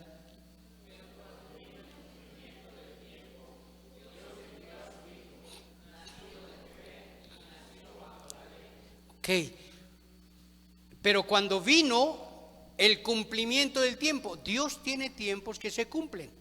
Y hasta nosotros lo decimos, ¿verdad? Hablando de nuestra vida, Dios tiene mis tiempos en sus manos. Él sabe cuándo, porque Él es dueño de los tiempos. Y dice aquí, pero cuando vino el cumplimiento del tiempo, Dios envió a su Hijo nacido de mujer y nacido bajo la ley. Y cuando habla de eso, está hablando de un periodo, de una dispensación que tiene que ver con la ley. La dispensación de la inocencia con Adán, la dispensación de la conciencia con Noé, la dispensación del gobierno humano con Abraham, la dispensación de la promesa, la dispensación de la ley con Moisés. En esta dispensación nació Cristo. Cuando Cristo muere, comienza una dispensación diferente, que es la dispensación de la gracia. Aquí Cristo ya murió y entonces comienza la dispensación de la gracia, porque no estamos bajo la ley, estamos bajo la gracia. El apóstol Pablo lo explica en el libro de Romanos. De tal manera que si estuviéramos bajo la ley, mi querido hermano, estaríamos todavía bajo normas de apedreamiento, porque en la ley así era, apedreamiento. Pero estamos bajo la dispensación de la gracia. Gracia es algo no merecido. En la gracia recibimos algo que no merecemos. En la misericordia no recibimos lo que merecemos. Así que en Cristo tenemos gracia y misericordia, porque recibimos lo que no merecemos, que es la vida eterna a través de Jesucristo. Y la misericordia de Dios nos lleva a que no recibimos lo que merecemos, que es el infierno, porque para eso vino Cristo, para librarnos del infierno. Entonces, ahí están esas dispensaciones y tardaríamos más tiempo en ver eso. Y solamente quiero decirles rápidamente que en cada dispensación suceden cosas muy interesantes. Por ejemplo, en cada dispensación se distingue alguna persona o personas a la cabeza de la fuerza del mal. En cada dispensación. En la primera dispensación está la persona de Satanás y Eva, la mujer caída. En la segunda dispensación, los ángeles pecaminosos, Génesis 6. En la tercera dispensación está Nimrod. En la cuarta dispensación está Faraón. En la quinta dispensación, que es la de la gracia, está Judas, que traicionó al Señor Jesucristo. En la sexta dispensación, que estamos nosotros, aparecen los modernistas, los que dicen que no es necesaria la sangre de Cristo, y son los modernistas. Es por las obras, por sacrificios, etc. La séptima dispensación será el anticristo. Y por supuesto Satanás. Cada dispensación termina también con una crisis. La primera dispensación termina con la expulsión del huerto del Edén. La segunda dispensación termina con el diluvio. La tercera dispensación con la confusión de lenguas en la Torre de Babel. La cuarta dispensación, la esclavitud de la raza escogida, van a Éxodo como esclavos. La quinta dispensación, la crucifixión de Cristo, que es la dispensación de la gracia. Y Cristo muere, y entonces viene la sexta dispensación, que es la dispensación de la gracia. Pero ¿cómo va a terminar esta dispensación? Con el arrebatamiento de la iglesia. Así va a terminar, siempre con una crisis. Y la séptima dispensación, que es el milenio, terminará con la ira de Dios y Satanás enviado a prisión. Apocalipsis 20:10. Así que las dispensaciones son muy evidentes en la palabra de Dios, muy evidentes. Entonces hay gente que no cree, y yo tendré que darles a ustedes mucho más material. Vamos a Mateo 24, por favor. Mateo 24. Yo sé que de repente quedarán algunas preguntas, y eso es bueno, ojalá que tú lo puedas investigar. Mateo 24. Ahora viene el examen para ustedes. Mateo 24. Les pregunto por el texto 24:13. 24:13, léanlo.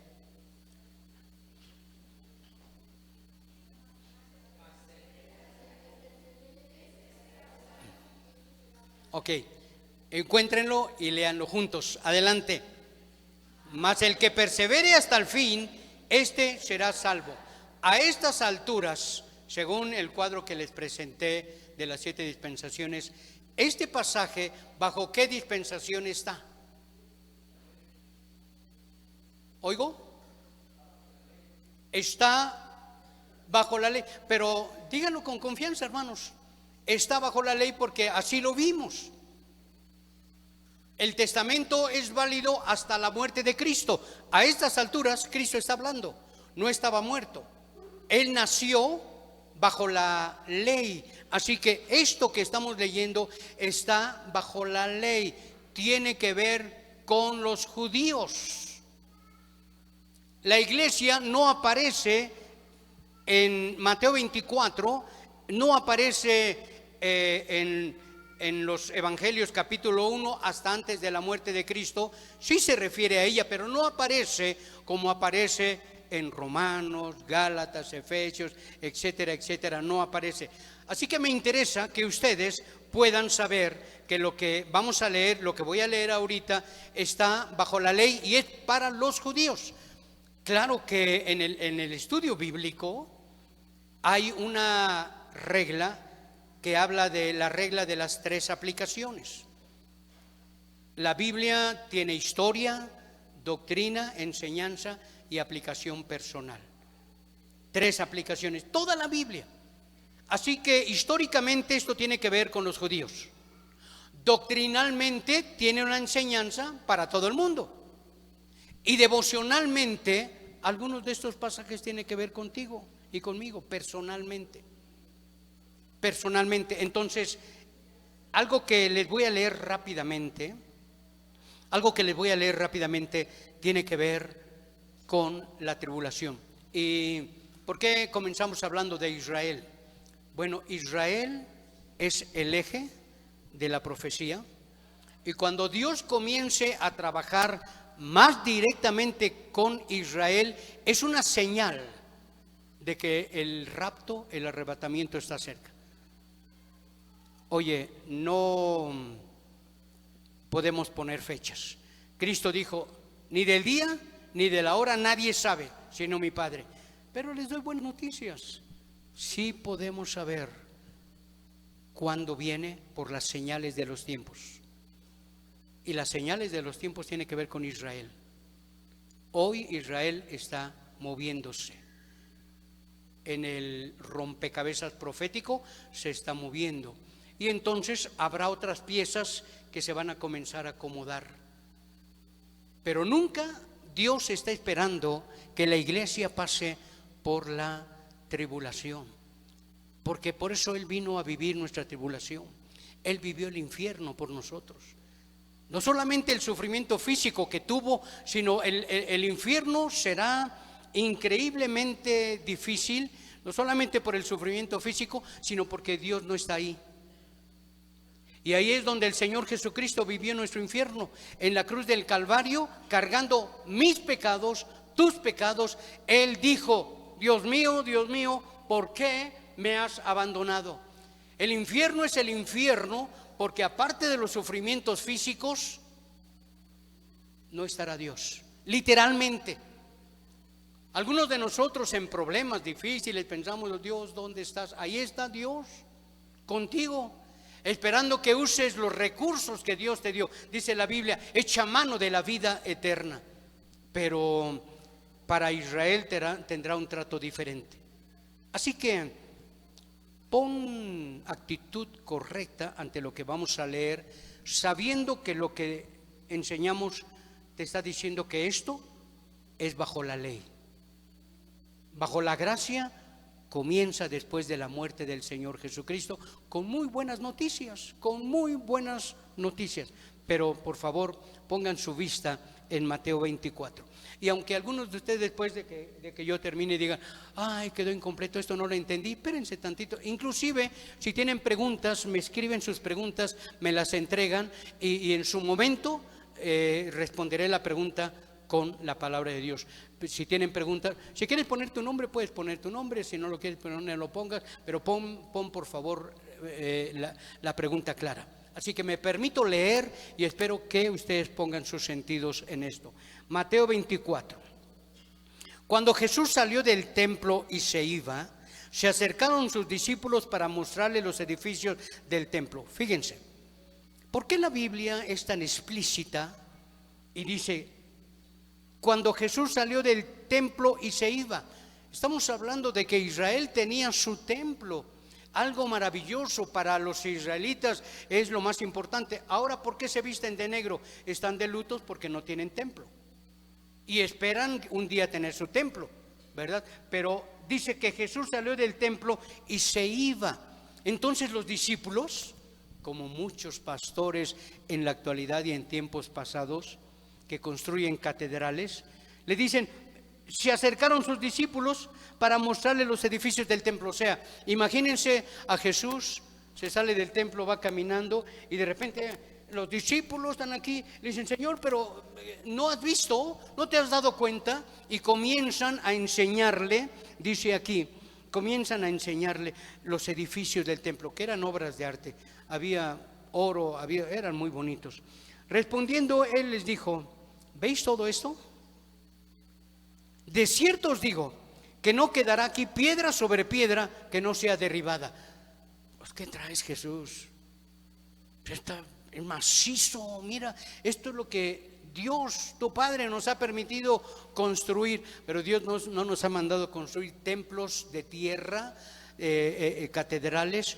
Dios nos mandó desde Génesis 1:26 construir vidas.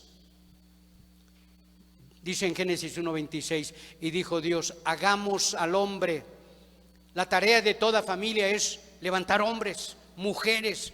La tarea de una iglesia es levantar hombres y mujeres y formar familias, porque es lo más importante. Es lo más importante que hay, porque dijo el Señor, ¿qué aprovechará al hombre si ganare todo el mundo y perdiere su alma? Entonces lo parafraseamos y decimos, ¿qué aprovechará el hombre si ganare todo el dinero del mundo, sus negocios, y pierde la familia? Quiero decirles que a pastores famosos, renombrados y que viajan para acá y viajan para allá, perdieron no solamente a veces la esposa, sino a los hijos. Hijos de pastor. Por eso llegaron a decir, hijo de pastor, lo peor. Porque hay pastores que aman el púlpito, la fama, etcétera, y se bajan y en casa son déspotas, dictadores, golpean a las esposas, maltratan a los hijos, etcétera. El liderazgo en la Biblia aparece para construir. La autoridad en la Biblia aparece para construir. Cuando mis ojos pecadores y finitos logran ver destrucción en las familias, no es mi juicio, pero es la evidencia de una autoridad débil, mal aplicada. La autoridad que Dios nos da es para construir, no para destruir. Aquí yo mando y se hace lo que yo digo. No es cristiano, por supuesto. Un cristiano tiene autoridad y construye su casa. Porque si alguno me oye estas palabras y las hace, le compararé a un hombre prudente que edificó su casa sobre la roca, y vinieron ríos, soplaron vientos y dieron con ímpetu contra aquella casa y no cayó porque estaba fundada sobre la roca. O sea, hubo un líder que tomó la autoridad y edificó su casa sobre la roca. Y ya saben la otra parte, ¿verdad? El que construyó su casa sobre la arena, fácil. Y por eso les digo que mis ojos pecadores y finitos, cuando ven eso, saco conclusiones bíblicas, nada más. Versículo 2. De cierto os digo que no quedará aquí piedra sobre piedra que no sea derribada. Les pregunto a ustedes, y si lo sabes tú, tárdate tantito en responderme para que otros piensen. ¿Cuándo se cumplió esto de que el templo de Jerusalén y la ciudad fue destruida y derrumbado el templo? ¿Cuándo ocurrió? ¿Alguien me levanta la mano? Bueno, ¿alguien lo sabe? ¿Que se está cayendo? Levanta la mano. Sí, hermano. Bueno, se partió el velo, pero el templo todavía estaba, y él murió a los 33 años. Esto se cumplió en el año 70, cuando las huestes romanas dirigidas por Tito entraron a Jerusalén y derribaron el templo. Y aún quiero decirles que los judíos que van al muro de las lamentaciones, que creen que es lo último que quedó del templo, no es así. Cristo dijo, no quedará piedra sobre piedra. Esa es una construcción aledaña al templo y no les queda otra más que ir a orar al muro de las lamentaciones, porque cada piedra fue quitada. Como incendiaron el templo, el oro que había se fue derretido en las paredes, así que para quitar todo el oro tuvieron que tumbar piedra por piedra y se cumplió lo que dijo el Señor Jesucristo por las huestes romanas en el año 70 después de Cristo. Por lo tanto, todos los rollos y las genealogías judías que estaban en el templo fueron quemadas. Y ahora le cuesta mucho trabajo a los judíos individualmente encontrar su línea, de qué tribu soy, de qué tribu soy. El único judío que puede con autoridad histórica decir de qué tribu es el Señor Jesucristo. Libro de la genealogía de Jesucristo, hijo de David, hijo de Abraham. Abraham engendró a Isaac, Isaac a Jacob, Jacob engendró a Judá, Judá engendró de Tamar a Fares, Fares a Esrom, etcétera, etcétera. Puedo repetir todo el capítulo 1 de Mateo. Y Jesús es el único judío que puede trazar su genealogía. Y lo mismo dice en Lucas capítulo 3. Así que lo que estamos leyendo aquí tiene un contexto histórico real. No son fábulas. Dice el versículo 4. El versículo 3. Y estando él sentado, o sea que sí salió, y estando él sentado en el monte de los olivos que está enfrente, Los discípulos se le acercaron aparte diciendo: dinos cuándo serán estas cosas y qué señal habrá de tu venida y del fin del siglo. Tres cosas. ¿Qué señal habrá cuándo serán estas cosas? ¿Qué señal habrá de tu venida y del fin del siglo? Respondiendo Jesús les dijo: mirad que nadie os engañe. No les dio precisamente la fecha, una respuesta, y les dijo: mirad que nadie os engañe. A estas alturas, lo que ya se ha cumplido históricamente, que dijo el Señor Jesucristo, corresponde a nosotros de una manera devocional, que nadie nos engañe. Y por eso les estoy enseñando, espero de una manera detallada y específica, para que aprendan cada uno de ustedes. Pero le estaba diciendo a los discípulos judíos, que sabían que estaban bajo la ley, les dice: mirad que nadie os engañe.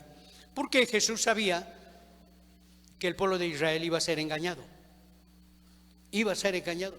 Y fue engañado terriblemente, porque en algún momento, en Juan capítulo 8, los discípulos que habían creído en él, entre comillas, le dijeron a Cristo: nosotros no hemos sido esclavos de nadie. A Jesús, cuando en ese momento eran esclavos de Roma.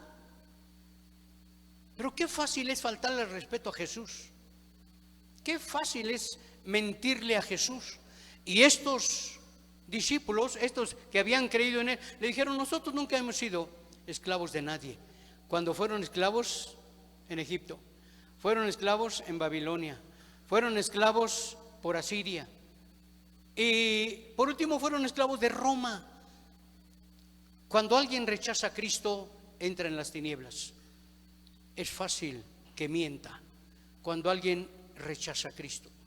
Cuando alguien que no está obedeciendo a Cristo, incluyéndonos nosotros, es fácil que caiga en las tinieblas y que mintamos. Y como les he dicho, que nos acostumbremos a arreglar nuestros problemas mintiendo. Y aquí lo vemos, bueno, en Juan capítulo 8 lo vemos como miente. Mirad que nadie os engañe.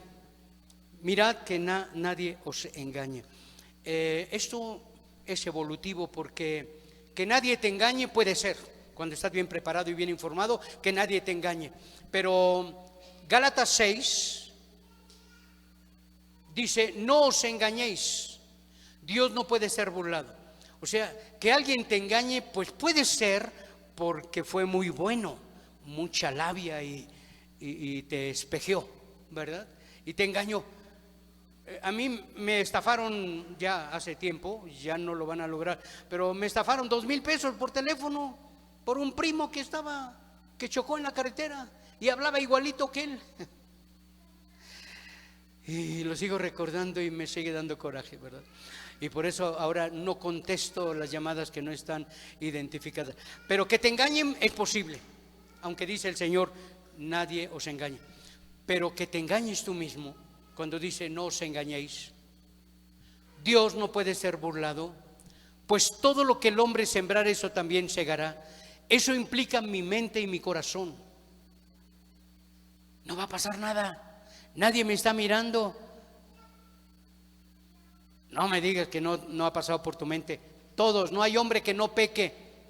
Pero es muy diferente a que las aves vuelen sobre tu cabeza, a que dejes que hagan su nido sobre tu cabeza, ¿verdad? Así que te engañen es posible, pero que te engañes tú mismo no es posible. Es que yo conozco gente que vivió así, y nunca le pasó nada aquí en la tierra. Espérate, porque no termina las cuentas aquí en la tierra, sino en la misma presencia de Dios. Que nadie os engañe. Ahora lo voy a hacer muy rápidamente, te toca a ti el trabajo y en otro momento a mí de una manera más específica. Dice: que nadie os engañe, porque vendrán muchos en mi nombre diciendo: yo soy el Cristo, y a muchos se engañarán. O sea, en el tiempo, antes, cerca de que comience la gran tribulación, o sea, en nuestro tiempo, ha habido mucha gente que dicen: yo soy el Cristo. Y les hablé del mormonismo, del adventismo y del ruselismo, que son iglesias que reclaman exclusividad. y dicen, si no pasas por esta iglesia no eres salvo. Por supuesto que nosotros no somos así. Nosotros sabemos que pasar por la iglesia es para aprender. Ser salvo es tener a Cristo como tu Salvador personal. ¿Yo puedo ser salvo y no venir a la iglesia? Sí, claro. Pero la siembra, la construcción que tú vas a hacer, seguramente va a ser de madera, heno y hojarasca, porque no te quieres sujetar a las exigencias bíblicas para construir una vida, un matrimonio, una familia, una carrera, etcétera, etcétera. Entonces, escuchen, vendrán muchos en mi nombre diciendo yo soy el Cristo, y a muchos engañarán. Cuadra con lo que dijo el Señor Jesucristo: entrad por la puerta estrecha, porque pocos son los que hallan la puerta estrecha. La puerta estrecha es donde pasas tú, no pasas con mochila. Bueno, algunos traen la mochila aquí, pero la puedes hacer así y vas a pasar, ¿verdad? Pero la puerta estrecha es solamente para ti. Y luego dice el Señor: porque la puerta ancha y espaciosa, muchos la hallarán, pero es puerta que lleva a la perdición. Y aquí podemos ver que el Señor dice, porque en letras rojas es palabra directa de Jesús. Porque vendrán muchos en mi nombre diciendo yo soy el Cristo, y a muchos se engañarán. Y oiréis de guerras y rumores de guerras. Solamente aplíquenlo para lo que estamos mirando ahora y van a ver que hay una palabrita muy interesante. Aunque tiene que ver para los judíos, estamos viviendo en el tiempo de los judíos también, y algo tiene que ver con nosotros en este tiempo. Oiréis de guerras y rumores de guerras. Ahorita estamos oyendo a Israel con Estados Unidos, Inglaterra, Alemania, España a favor de Israel, pero ahí está China, Rusia y otros países árabes en contra de Israel. Oiréis de guerras y rumores de guerras. Mirad que no os turbéis, porque es necesario que todo esto acontezca, pero aún no es el fin. Porque se levantará nación contra nación y reino contra reino, y habrá pestes y hambres y terremotos en diferentes lugares, y todo esto será principio de dolores. Y aunque no ha sucedido literalmente para Israel esto, nosotros podemos ver que todo esto que se narra aquí, ya hemos tenido vientos que nos traen estas noticias, pestes. Lo último que acaba de pasar, que fue inédito, porque ha habido pestes en otras partes del mundo en otro tiempo, que se terminaron, se acabaron, pero esta peste hizo que todo el mundo se fuera a sus casas, doblara la rodilla, obedeciera lo que el sistema médico decía. ¿Y saben qué? Ustedes lo han oído. Están preparando más, de tal manera que el mundo se doblegue. Y la Biblia dice: no os ha venido ninguna tentación que no sea humana, pero fiel es Dios que no os dejará, ¿qué? ¿Cómo dice?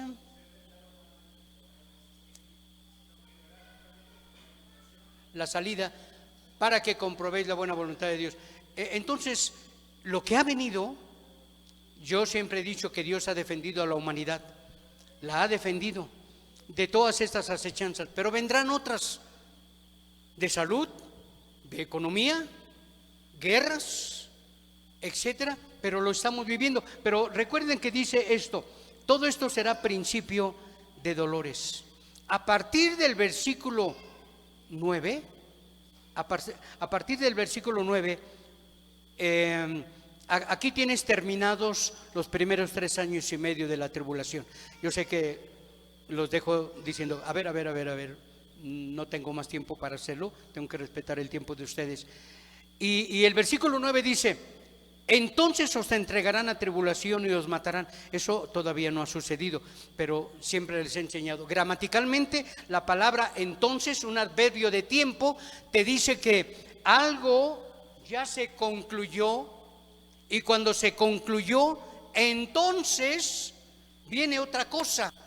Y te lo he dicho, en donde de repente en la cocina ya se terminó de hacer la comida, entonces comamos. Aquí Ya se terminaron los primeros 3 años y medio donde habrá guerras, pestes, hambres. Tú lo puedes ver en Apocalipsis capítulo 6, los 6 sellos que hay ahí.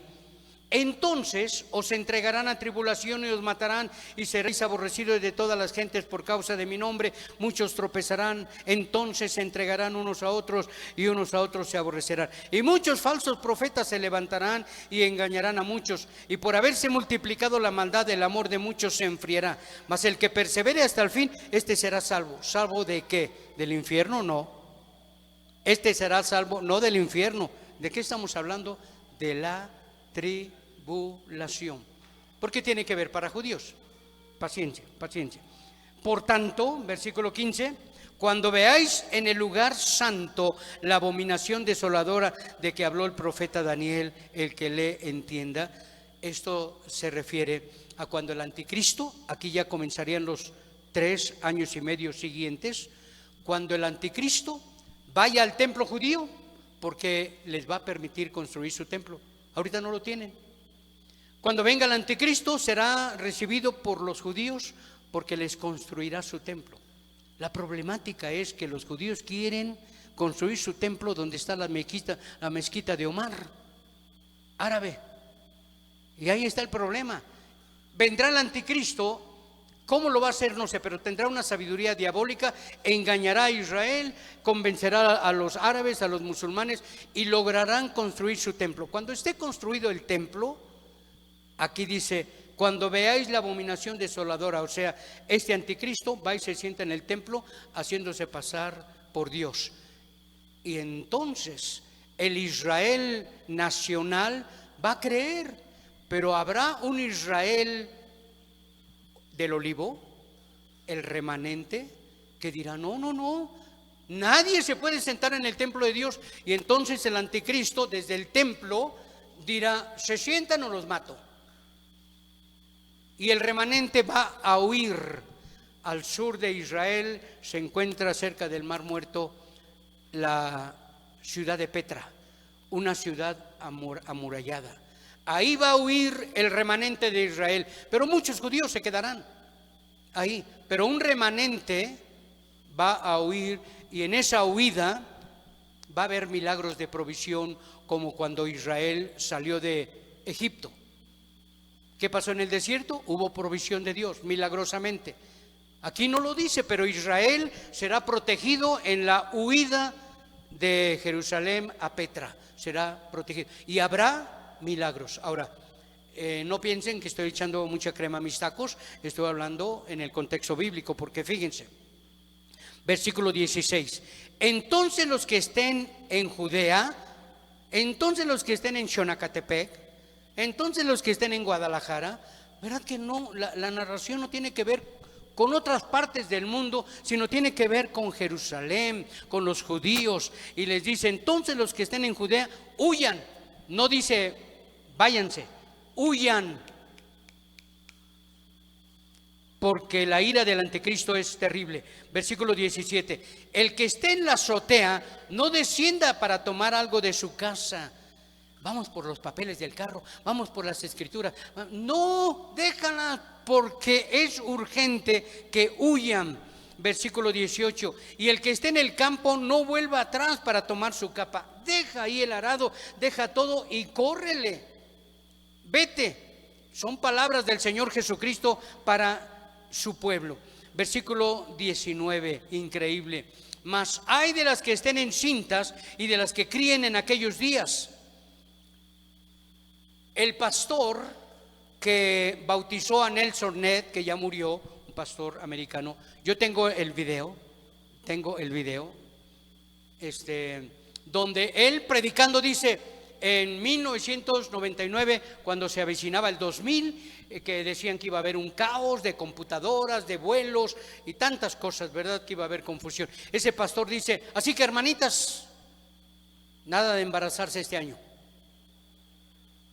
Imagínense, nada de embarazarse, porque la Biblia, ellos estaban seguros que Cristo viene en el año 2004 del Antiguo Testamento, 2000 del Nuevo Testamento, pues ya viene el séptimo, que es el milenio. Así son sus conclusiones, pero no son nuestros tiempos, son las señales de los tiempos, queridos hermanos. Y entonces ella dijo: nada de embarazos este año. Nada de embarazos, porque Cristo viene. Y muchos le creyeron. Yo no, por supuesto yo no me embarazo, pero si hubiera podido embarazar a mi mujer, la embarazo otra vez, no hay ningún problema, ¿verdad? Pero dice aquí: mas hay de las que estén encintas y de las que críen en aquellos días. ¿Por qué? Porque era urgente salir. Y una mujer embarazada, pobrecita, va a sufrir. Y seguramente en el camino habría abortos o algo así, porque se paga el precio de salir huyendo. María salió con José para empadronarse e ir a Belén. Y María iba embarazada. Y seguramente José la llevaba en el burro. Y estoy seguro, pienso yo, que en el camino decía: José, párate, déjame caminar tantito. Porque la mujer embarazada es impredecible en muchas de estas cosas, ¿verdad? Y por supuesto que cuando llegaron a donde tenían que llegar, no había lugar para ellos en el mesón. Todos estaban metidos en su negocio de atender a sus huéspedes, y María fue a un establo. Y seguramente José limpió el pesebre, lo pone en verdad con paja y todo lo demás. Yo creo que José puso lo más cómodo posible el pesebre para María, y María se alivió sola, y estando José ahí. O sea que una mujer embarazada requiere de cuidados, y aquí que es urgente porque el anticristo viene, dice: mas hay de las que estén encintas y de las que críen en aquellos días. Imagínate corriendo con el niño, y el niño no le importa, él quiere pecho. Y ahí va la pobre mujer. Dice versículo 20: orad pues que vuestra huida no sea en invierno. No dice vuestra partida, sino vuestra huida, porque hay crisis. Orad pues que vuestra huida no sea en invierno ni en día de reposo. ¿La iglesia guarda el día de reposo? ¿Verdad que no está hablando a la iglesia? Está hablando a Israel, al pueblo que estaba en Judea, ahí en ese lugar. Y dice versículo 21: porque habrá entonces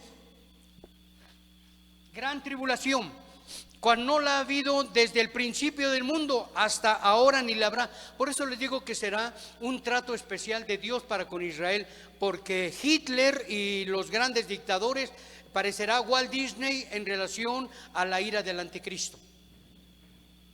Porque dice la Biblia: cual nunca ha habido ni la habrá. Versículo 22: si aquellos días no fuesen acortados. Ustedes saben que la expresión aquellos días tiene que ver con la tribulación, y aparece en muchas partes de la Biblia, y tiene que ver con la tribulación. Si aquellos días no fuesen acortados, nadie sería salvo, mas por causa de los escogidos aquellos días serán acortados. ¿Cómo? ¿Ya no serán de 24 horas? Está difícil a veces sacar una conclusión, pensar aquí, y tú puedes sacar la tuya. La mía es que yo creo que los días serán acortados, en donde de repente nosotros vivimos días largos, noches cortas, días cortos, noches largas. O sea, Dios tiene el poder para hacer que el día se acorte y la noche sea más larga, para beneficio de los escogidos. Y aquí los escogidos, no dice los creyentes, dice los escogidos. El pueblo de Israel es el pueblo escogido de Dios. Si no, fíjense. Dice: si aquellos días no fuesen acortados, nadie sería salvo, mas por causa de los escogidos aquellos días serán acortados. Entonces, si alguno os dijere: mirad, aquí está el Cristo, o mirad, allá está, no le creáis, porque se levantarán, ya se los había dicho, falsos cristos, falsos profetas, y harán grandes señales y prodigios, de tal manera que engañarán, si fuere posible, aún a los escogidos, o sea, a Israel. Porque si tú lees la primera carta de Pablo a los Corintios, en el capítulo 1, dice que los judíos siempre piden señales, los griegos sabiduría. ahí nos metemos nosotros. Nosotros no pedimos señales, los judíos piden señales y por eso es que son engañados.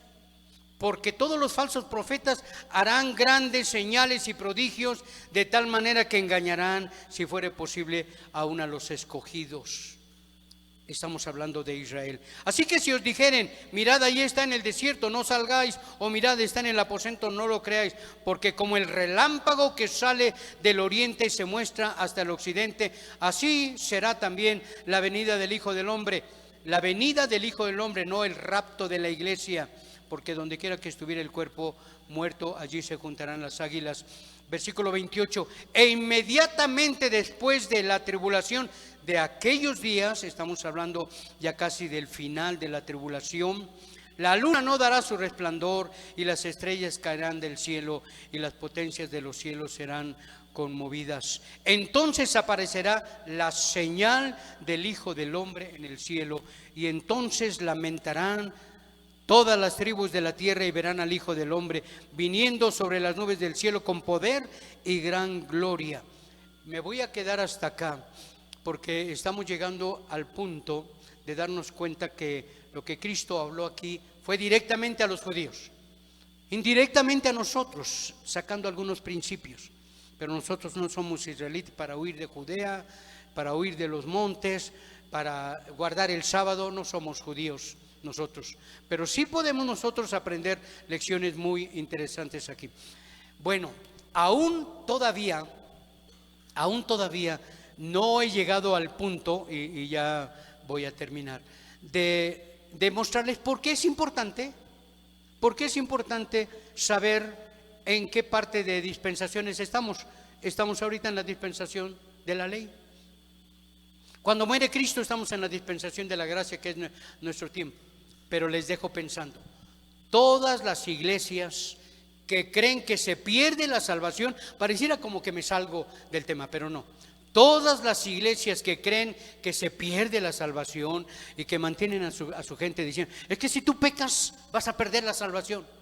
Todas las iglesias que creen que la salvación se pierde, basan su doctrina de la pérdida de la salvación en los 4 evangelios. Pero no en el fin, sino como ahorita. El que persevere hasta el fin será salvo. ¿Ya oyeron, iglesia? Si ustedes no perseveran en la iglesia y si ustedes no perseveran en la vida cristiana, no serán salvos.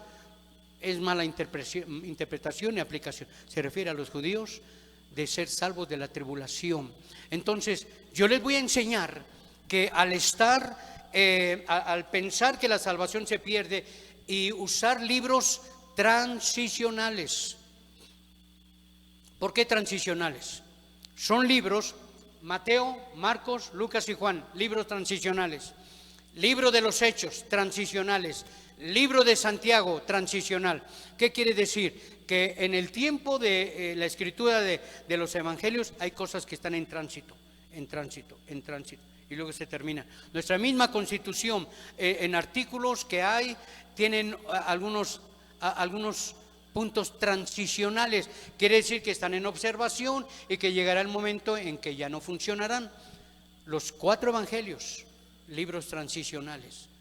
El libro de los Hechos, libro transicional. Libro de Santiago, libro transicional. O sea que tienen sabor judaico. Y son los libros en donde las iglesias que creen que se pierde la salvación se apoyan en esos textos. Y yo te voy a mostrar próximo domingo, te mostraré ejemplos de el error que cometen de decir que la salvación se pierde. Solo te dejo pensando, si crees que ser hijo de Dios se puede perder esa posición, si crees que se puede perder, te pregunto, si un hijo tuyo se porta mal, ¿puede desnacer para que tengas un hijo que se porte bien? Un hijo no puede desnacer. Nicodemo, Juan 3:3, de cierto os digo, el que no naciere de nuevo no puede ver el reino de Dios. Nicodemo, el religioso, el preparado, dijo, ¿cómo puede un hombre nacer otra vez siendo viejo? ¿Puede acaso entrar en el vientre de su madre y nacer? Y dice Cristo, lo que es nacido de la carne, carne es, lo que es nacido del Espíritu, Espíritu es. Así que si un hijo nace en la carne, es tu hijo, bueno o malo. Lo que nace un hijo en el Espíritu es el Hijo de Dios, bueno o malo. Así es, Dios lo sabe porque estamos en la carne con un enemigo que es el diablo y un mundo que nos seduce. Por lo tanto, que nadie os engañe. La salvación no se pierde, se pierden recompensas, se pierden galardones, se pierden coronas, de lo cual podemos hablar abundantemente. Pero hoy quiero dejarlos así en stand-by, punto y seguido, para que esta semana oigas lo que está pasando con Israel, pero también te metas a la Biblia y leas Mateo 24, Mateo 25, Apocalipsis capítulo 6, donde comienzan los juicios de la tribulación. Léelo. Y si quieres oír algunos temas en YouTube, escúchalos. Solo acuérdate que tienes que pasarlo por la Biblia y vas a ver que algunos van a tomar Mateo para hablar para prevenir a la iglesia. No, Mateo 24 es para prevenir a Israel. ¿Y la iglesia qué? Para que aprenda, para aprender. Estamos seguros en Cristo, hermanos. Eso dijo Cristo: el que cree en mí, aunque esté muerto, vivirá. Y Pablo decía: para mí el vivir es Cristo y el morir es ganancia. Pero espero que el vivir en Cristo y el morir en ganancia tenga un espacio de tiempo amplio para que puedas disfrutar de la vida cristiana. La vida cristiana es hermosa. Cuando de repente tú digas que la vida cristiana es fea, es porque viste a alguien vivir mal y pusiste tus ojos en la persona y en la situación equivocada. Dice la Biblia: puestos los ojos en Jesús, el autor y consumador de la fe. Y te digo algo muy radical, muy fuerte, puede caer muy pesado, pero ojalá que tuvieras este criterio. Puestos los ojos en Jesús, que es el autor y consumador de la fe, yo lo hago con todas mis fuerzas, porque de mí depende una esposa y de nosotros dos dependen nuestros hijos. Ustedes no quieren, ni modo, yo ya les enseñé. Pero si no quieren, ni modo. Yo lo hago porque mi responsabilidad es mi esposa y mis hijos. Espero que sí cachen. Así que tú puedes decir: aun si el pastor fallara y todos los demás, que vaya, yo no quito mis ojos de Jesús, porque yo no estoy aquí por venir a ver al pastor o a alguien, sino puestos mis ojos en Jesús. Y Jesús cuida a tu esposa, tu esposo, tus hijos, y hemos redundado en eso. ¿Qué hemos hecho aparte de eso? Aprender. ¿Qué es lo que tenemos que hacer en esta iglesia? Aprender. Pero no pongas tus ojos en nadie más. El cristianismo es hermoso cuando ponemos los ojos en Jesús. Muchas gracias, Dios, por tu palabra esta tarde. Gracias por esta iglesia, Señor, que es atenta. Y ruego, Dios, que quienes están aprendiendo, Señor, se los grabes, los remarques, como tú sabes hacerlo en su mente y en su corazón. Y quienes han confiado en su mente, estoy seguro que mañana, tal vez hoy en la noche, ya no se acuerdan de lo que oyeron. Y ayúdale, Señor, para que se vuelvan más inteligentes y traigan una libreta, una pluma, o graben el mensaje y después lo escuchen. Porque lo que hablamos aquí es oro molido para construir vidas con oro, plata y piedras preciosas. Gracias.